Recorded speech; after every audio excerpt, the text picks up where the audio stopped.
uriya mugore naramukundaga mu bantu mwese mu byumba baramukundaga kandi bakamukunda kamwica iburetse we gikazi iburetse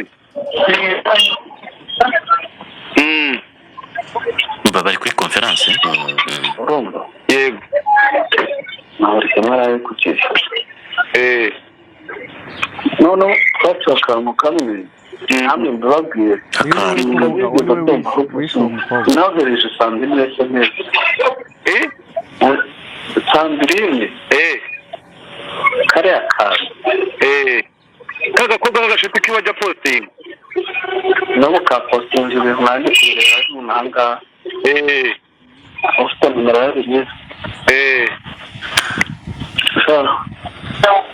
kariya kantu noneho haza undi witwa Kasuku nawe ufite genda byita content kuko ibyo nkora n'ibyo akora ntago mvuga ngo ufite akazi ufite content yo kurwanya ibigarasha. Noneho rero mu bigarasha arwanya yongeramo we uwo witwa Sergeant Robert nawe akajya mutokinga amuvugaho bisanzwe nyine nk'ibyo yavugaga ku bandi byinshi murabizi. Ariko uyu munsi wa none ndababwiza ukuri ko Saga nigeze iteye ubwoba. Yatangiye ari intambara y'abantu babiri. Eyo, what's poppin' Kigali, what's poppin' in Rwanda, what's poppin' in Africa, what's poppin' my people around the world again. Raise your boy Nesty ni kuri Nesty TV nk'ibisanzwe. Ndakubwira ngo wowe umeze neza, shima Imana ko umeze neza, nawe utameze neza urushaho gusenga kugira ngo Imana igumye kubigenza neza kuko niba bifite byose mu bushobozi. Rero nkuko nabasezeranyije nababwiye yuko tugomba kubana umunsi ku munsi mu byiza mu bibi mu mvura mu zuba nta na hamwe nzabatererana. Nanone kandi ndagarutse kuri bimwe mu binyuranyuranaho muri iyi mihanda bigiye bitandukanye. Harimo ibyiza, harimo ibibi, harimo ibisekeje, harimo ibibabaje, ariko nta kundi byose tugomba kubyumva no kubisesengura kubera ko ntabwo ari twe tuba twabiteye, nibiza biba byizanye. Ushobora kwibaza ngo kwikubitiro turahera kuki, turahera kuri bande, ariko nakubwira ngo amakuru yo ni menshi kabisa, amakuru ni menshi. Turagenda tunyuramo muri bimwe mu byagiye bigaragara, harimo kujya mu gihugu cy'Ubushinwa ku muntu witwa Kimenyi Yves, umutware cyangwa uwahoze ari umutware wa Miss Muyango. Amakuru aravuga yuko yaba yasimbutse yatabanyutse yigiriye mu Bushinwa aho yagiye gushaka ibyangombwa bimwerekeza muri Leta Zunze Ubumwe za Amerika nk'uko birimo bigenda bivugwa n'abantu. Ariko ayo ni amakuru y'imihanda. Ariko tube tugarutse gatoya tureke kubyihutisha cyane tudahita tubirangiza. Reka turebe ku biganiro bisa nk'ibitambutse twakozeho cyangwa twavuzeho, turebe na feedback byatanze, turebe na comments zimwe zagiye zitangwa n'abantu kugira ngo n'abatarabirebye basubire inyuma barebe. Ubushize nari nagerageje kuvuga ku kintu cyo kuvugisha umukozi wo mu rugo rwo kwa Vestina, aho twavuganye dushaka kumubaza amakuru y'uko mu rugo bimeze mu muryango byifashe, naho kugira ngo agire icyo atangaza agatelefone agahita karya urwara. So rero nabonye abantu benshi batera komenti batese ubwo twabyizezwa n'iki niba ari we, batese ubwo ushatse undi muntu ukamuvugisha. Ariko namwe mutekereze, ubwo urumva wafata telefone ugashaka nimero y'umuntu ukamuvugisha akitaba ngo ni umukozi kugira ngo ngere ku kisi, kugira ngo nze hano kubabeshya se binyungura iki cyangwa icyizere cyanjye mungirira kive he. So rero nagira ngo mari impungenge kuri icyo gicyo cyatambutse. Ntabwo nababeshyaga rwose, ntabwo nababeshyaga. Uriya ni umukozi twari turi kuvugana, ahubwo nyuma naje kubona abantu bagiye babeshya bagashaka abantu ku mpande bavuga ngo noneho ngo turamuzanye ngo umukozi wo kwa Vestina, ngo dore nguyu akaza akabeshya abanyarwanda, ngo burya umugabo we ngo yajyaga ku kazi Vestina imodoka ije kumutwara agasigara nkorakora. Ibyo bintu ntabwo ari sawa, nongere mbisubiremo. Biriya no gukina ku mubyimba w'umuntu wifitiye ikibazo. Ariko turashima Imana ko ibyo ari byose nubwo ikibazo kitakemutse ariko cyagiyeho umucyo byibuze. Irene yaraje atangaza ibyanyuma twari dukwiye kumva kuri iyi ngingo kugira ngo tunabiveho. Mu byo yatangaje rero ikibanze yavuze yuko Vestina ari muri situation itari nziza, ariko ntacyo yayivugaho kuko iri personnel cyangwa iri person. So ubwo hirya y'ibyo rero umuntu uzagira icyo yongeraho ni ibimureba n'akazi. Amakuru twayafungiye aho ngaho, ubwo tuzagumya gukurikirana. Cyakoze nyuma nitugira ikindi tumenya wenda tuzabatangariza kurushaho. Anyways, ibyo rero ntabwo ari byo turi butindemo, turafite amakuru menshi, dufite maze iminsi ubona ku mbuga nkoranyambaga hacaracara umwana w'umukobwa wishwe ngo n'umusore bakundanaga amukase n'icyuma mu ijosi, kumwe bica rwose ya matungo abayisilamu badakunda, yamukegese rimwe kabisa. So ndagira ngo tuganire kuri ibi bintu gatoya, mfite n'amajwi ndi bubumvishe yasohotse y'uwo musore mbere y'uko akora icyo gikorwa kibi, cyane ko n'ubundi murabizi yuko nawe yahise afatwa na polisi araraswa agereje kurwanya inzego, niko statement yavuze. Rero ndagira ngo turebe amwe mu majwi wenda nubwo tutayasesengura nyirayari buyivugira, ariko nagira ngo twibaze, bo wavuga yuko bapfuye urukundo ngo yakundaga uwo mukobwa cyane, umuntu ukunda wamwica? Umuntu ukunda wafata icyuma ukamukata ku ijosi? Ese umuntu ufuhira we wamwica? Ikibazo kinabaye wenda kikabatuma cyangwa kugira ngo wice uwo nguwo Fazari sorry, nayigiye gukoresha amagambo atari meza, reka mbyihore, ariko ntabwo wahitana uwo muntu ngo abe victime. Abakobwa bafite uburenganzira cyangwa bafite bemerewe guteretwa. Kuba rero umuntu yaza akamuvugisha ntabwo bivuze yuko wenda yamwemereye, simbizi, ariko kugira ngo umuntu agere ku rwego afate umwanzuro wo kwica umuntu, byo ni ibindi. Nta na tolerance wenda irimo muri ibyo y'ibiganiro twavuga ngo yabikoze kubera iki, nta mpamvu n'imwe ihari yo kwica umuntu icyo yaba yagukoreye cyose, cyane n'igihugu turimo n'isi turimo. Umuntu n'uwo guhanwa n'amategeko cyangwa gukora iki nyine ibyo ubona yakoze ari indengakamere, ariko kwica nabyo nta bindi. Rero ni inkuru yatambutse umusibe ejo ivuga umwana w'umukobwa wari wifitiye akabari aho bita i Masaka, yicururizaga akabari, hanyuma yari kwakira abakiriya nk'ibisanzwe kuri uwo mugoroba. Haza kuza umusore ari wo uri kuvuga yuko bakundanaga, ndaje mbumvisha amajwi gatoya. Araza ngo aca ahantu agura giribisi gatoya, ngo arakanywa agashyiramo, ngo ajya muri ako kabari k'uwo mukobwa yakamarite, aranamurindira kugera amasaha yo gukinga yagereye. Aramubwira ati hindukira nkambika akantu akaniklesi ngo yari yamuguriye, ariko ubwo urumva ni mu masaha nyine yo gutaha. Nibwo rero ngo yakuyeho icyuma, bavuga yuko cyari gityaye cyane, aba mukasi ijosi. Ariko reka mbereke kugira tujyane ibintu ku murongo, reka ndeke gutinda bumvisha ayo majwi. Sinzi niba uramfasha ubwe, niba kuri kamera uri kubyumva. Tugiye kuvugana n'uyu muntu. Yego, harimo ibitutsi aho ngaho itusimba. Ndabyibuka. Nakubwira ngo nataguha ndakwihera ngewe. Iryo jambo wararimbwiye.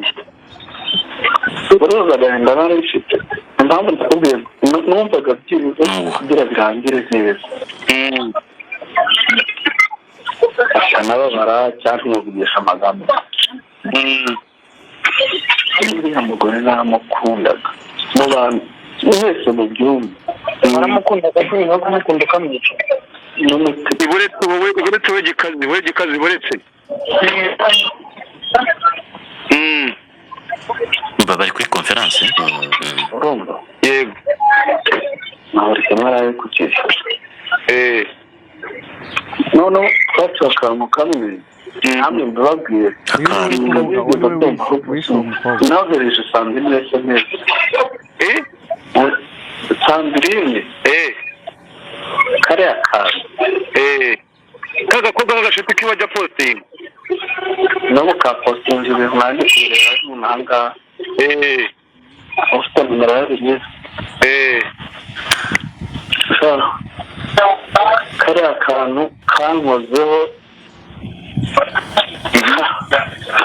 Mba n'imvano ya byose niko. Kariya gakobwa niko kariya kantu ko kari inshuti y'umusheri wawe, kariya kantu ko kari akantu karaho karutaga ubwiza uriya mwana w'umukobwa. Uretse mubwira nyine. Hari umusore wagiye iwabo. Wagiye iwabo? uri yaragiye iwabo noneho ndakabwira ngo twirindwane ariko kananyandikiye bwa mbere nyuma karangije kandika amagambo ngo sinahemukira inshuti yacu urumva kavuze ukuri karangatera kanga ko twirindwane ahubwo kwa nagapfura ubwo bwanjye nibyaniyemo hahandi wa Sandrine witwa Sandrine nyumba ngo yaramusabye ejo bundi ngiye kubona mbona umusheri we kumbe undi yafashe telefone akora screenshot y'amagambo navuganye nawe niba ari wowe yakuyeho niba ari nde wayakuyeho niba ari nde wayohereje simuzi usanga arabifite byose yarandakariye atangirira umubiri muri hari amakuru donati bafite nawe nabibwiye kuri video call hari ikibanza yagiye kugura hakurya amazi mu 320 none ejo oya ejo mbere yuko ajya iwabo umusiga ejo ahambwiye nta mafaranga kuko nabonaga yarandakariye ariko amafaranga yanyu numvise yose amafaranga n'amafaranga yamuhaye ngo ayakoreshe ibikorwa ngo azi ngo tuzabana nawe yase niwe ubona tuzabana uharandakariye ufite ikibazo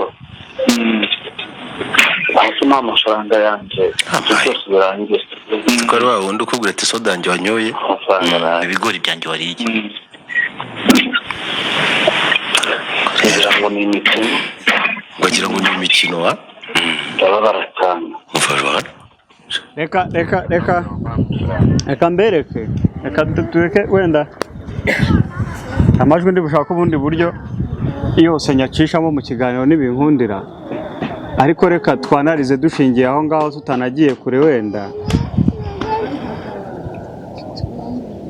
ibihumbi 320 yabihaye umukobwa kandi umukobwa we ngo yarazi ko bazabana yumvaga ari kuyakoresha ibikorwa nyine byo kubana bisanzwe ngira ngo ni nayo ntandaro urumva nawe yagiye nk'ugiye kwishyuza amafaranga ariko muri statement we mbere akavuga yuko ngo umukobwa yari amaze iminsi yaramurakariye urumva ibyo ngibyo byo igihe ari cyo ntitwanabitindamo cyane kuko ari uwishe yarapfuye yararangiye n'uwishwe nawe yarapfuye ntabibasobanuriye amaze kumwica aragenda ahungira muri rogi nawe polisi imusangayo ashaka kurwanya inzego baramurasa nawe arapfa igihari rero twavuga ngo Imana ihiruko ridashira uyu mwana w'umukobwa w'inzirakarengane bahotoye bakoresheje buriya buryo buteye ubwoba kuko abantu bavuga yuko abantu ngo binjiye muri iyo nzu ibikuta byose byari byuzuye amaraso nawe tekereza niyo umuntu abaze n'inkoko bisanzwe usanga amaraso yakwiriye ahantu urumva rero umuntu presiyo ayo maraso aba afite so rero Imana ihiruko ridashira navuga ngo umuryango we ukomere kandi ukomeze kwihangana Imana ibakomeze imitima anyways twigarukire rero ku kintu nyamukuru ngewe kinteretse hano aya masaha ku ntambara iri hagati y'umugabo witwa wa Mipango Jay Squeezer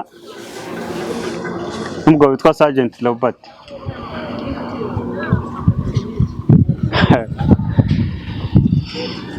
ngira ngo bamwe mu bantu wenda babashije gutangira izi saga zabo bombi babiri bazi ukuntu ibintu byatangiye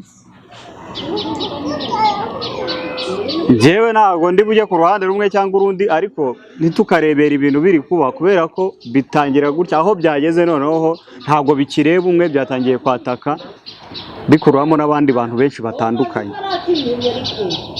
isaga yatangiye uwitwa Sergeant Robert bivugwa yuko yahunze igihugu ku bw'amakosa yari yakoze ibyo ngibyo n'iby'inzego zabyo zibishinzwe ntabwo ndi bujye kuvuga ngo yakoze ibi n'ibi ariko murabizi ko atakiri mu gihugu atari no mu ngabo z'igihugu noneho haza undi witwa Kasuku nawe ufite genda byita content kuko ibyo nkora n'ibyo akora ntabwo mvuga ngo ufite akazi ufite content yo kurwanya abitwaga ibigarasha noneho rero mu bigarasharwanya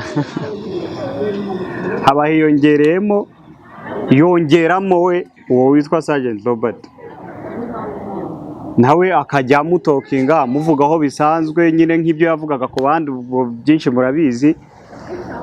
Ariko uyu munsi wa none ndababwiza ukuri ko Sagahani igeze iteye ubwoba. Yatangiye ari intambara y'abantu babiri bitukanira ibyabo, ariko abantu bitangiye kugera bitewe umwe muri bizina afite, batangiye kuvuga ibintu byakafekta twebwe benshi, urubyiruko rubakurikira ndetse n'igihugu muri rusange. Bwana wa Mipango, ibyo urimo mu murongo wawe w'itangazamakuru wenda nibyo abantu banakumenyereyeho, ibyo bintu nyine byo gukora izo content zivuga ku bantu badakunda igihugu, nk'uko natwe duhagurukira kubavuga nyine ntawe dushima utagikunda. Ariko ngira atekereje ndavuga nti ko leta y'u Rwanda ifite ubushobozi bwinshi buhambaye, ikanagirana imibanire myiza n'ibindi bihugu, ku buryo umuntu uvuga u Rwanda n'aba akarengera ibyo ari byo byose arazanwa, ntaho nyine nta buhungiro buhari ku muntu wanga igihugu cyawe agihemukira. Nkibaza niba iyo etape itari yakagera, tukaba twumva amakuru avugwa yuko yagiye gusa ariko nayo akiri mu magambo nta proof iraba ngo tubitangarizwe ku mugaragaro, nyine tumenye ngo arazira iki nk'uko twumva abandi. Ese byari bikwiye yuko umwataka kuriya nyine biri direct, wenda wimye agaciro n'ibindi yari yarakoze mbere, kuko kirango iryo zina kugira ngo turimenye hari aho byaturutse. Njyewe rero ntabwo nakigira muri politike, ndi kwivugira kuri side ebyiri kugira ngo tuzishakire na solution, nibikunda havemo umwe muri bo wigaya abireke, kuko umwe ari gucana umuriro undi akenyegeza, kandi mu bintu biteye ubwoba. Niyo mpamvu ndi kubibabwira nanjye ndi seriye gutya. Eske wowe Robert, niba uri kuba victime wenda y'ibyo tutazi, twe ntabwo tubizi, twebwe uri kwabwira ntabwo mbizi, n'abandi bekizi ko batabizi, ni ukubyumva nyine. Byari bikwiye yuko ugera ku rwego noneho usubizanya n'uriya mugabo wa Mipango kuri ruriya rwego, ugatangira kuzanamo ibintu by'amoko, utangira kuzana amacakubiri mu banyarwanda, ukagarura ibintu bya kera, ugatangira kumera nk'useparating abanyarwanda, ko ibi bintu bitakorohera.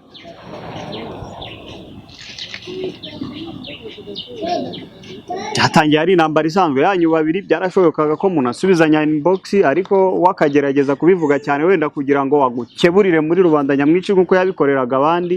Ariko nawe noneho dutangiye kwibaza tuti, ariko ubundi aho wa mugani ibyo bavuga si byo? Utangiye kureactinga gutyo bikagera ku rwego tangira gucamo amacakubiri abanyarwanda, ko natwe tutagukundira.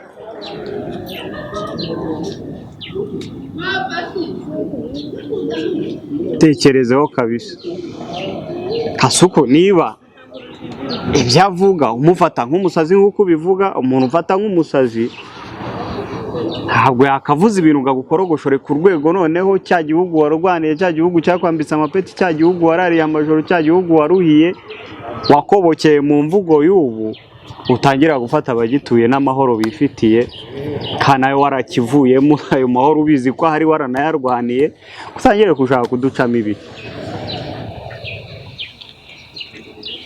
Abanyarwanda jya ibi bintu nabibonye ndavuga nti mureke tujye tureka kugendana n'ibigezweho ngo havuzwe izi nkuru ngo tuzirukankiremo, ahubwo tujye tujya deep mu kibazo gihari, turebe ngo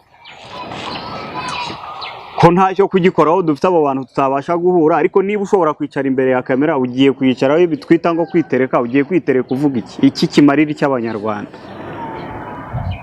umuntu azaza n'ibintu bitangire gutya, afite aba followers kuri Instagram wenda 500, afite YouTube aba subscribers 300, uri kumva abo bantu si 800 udashyizeho ama Facebook n'ibiki. Muri make uwo muntu afite ubushobozi bwo gukurikirwa n'abantu miliyoni ku munsi ku kintu yashizeho n'urugero ku mbuga zose akoresha n'ama TikTok. Nahiza mwe mukabifata hazi granted ngo ni ibisanzwe, ngo Kasuku niko ameze, ngo arivugira, ngo Sergeant ngo niko ameze, ngo aramusubiza. Ariko se ibyo asubiza n'ibyo ndavuga, ubwo ni haba amakipe abiri ahanganye gutyo, ibyo atangiye kuvuga yinjiyemo je ntari busubiremo n'amagambo yavuze je ntago na playinga mu kiganiro cyanjye, ntabyo nashyiraho. Atangiye gufata abanyarwanda bacemo ibice bibiri, ubwo habe igice gishyigikiye Kasuku kitabasha kuvuga, habaho n'ikindi Robert ashaka ko kimushyigikira nk'uko yabitangaje. Sinanababwira ngo ibyo biganiro yakoze mugende mu birebe, ntabwo ari ibintu nashishikariza umuntu kureba, ariko ujye bireba agenda birebe wenda kugira ngo mwumve ibyo ndi kuvuga. Ariko icyo navuga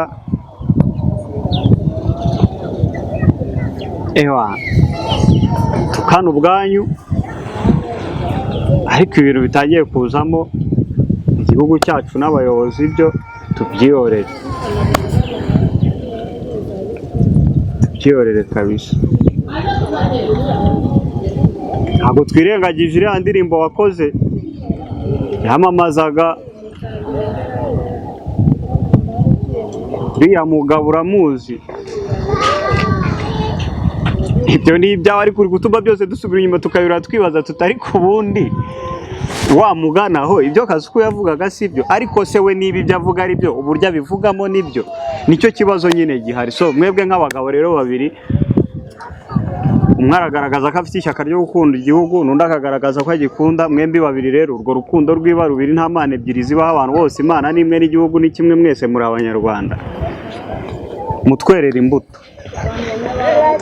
imbuto kabisa. Ubwo ibyo ni iby'inzego zibishinzwe kubisesengura no kubijya deep. Ngewe icyo nivugiraga mu makimbirane n'urwego ari kugenda afata, iki gitekerezo ndavuga nti reka mbivugeho, abasenga musenge, aba bagabo ibi bintu babireke kuko bitangiye gufata urundi rwego. So murakoze cyane rero, hano ubwo ndi butinde muri byinshi, inkuru zo ni nyinshi, ariko iyi ngiyo sinanayibanga kigikanya n'ibindi ngo njye mu bindi byinshi. Message nashaka gutambutsa niyo ngiyo, reka duhure mu bindi bikurikira nakagaruka. Murakoze.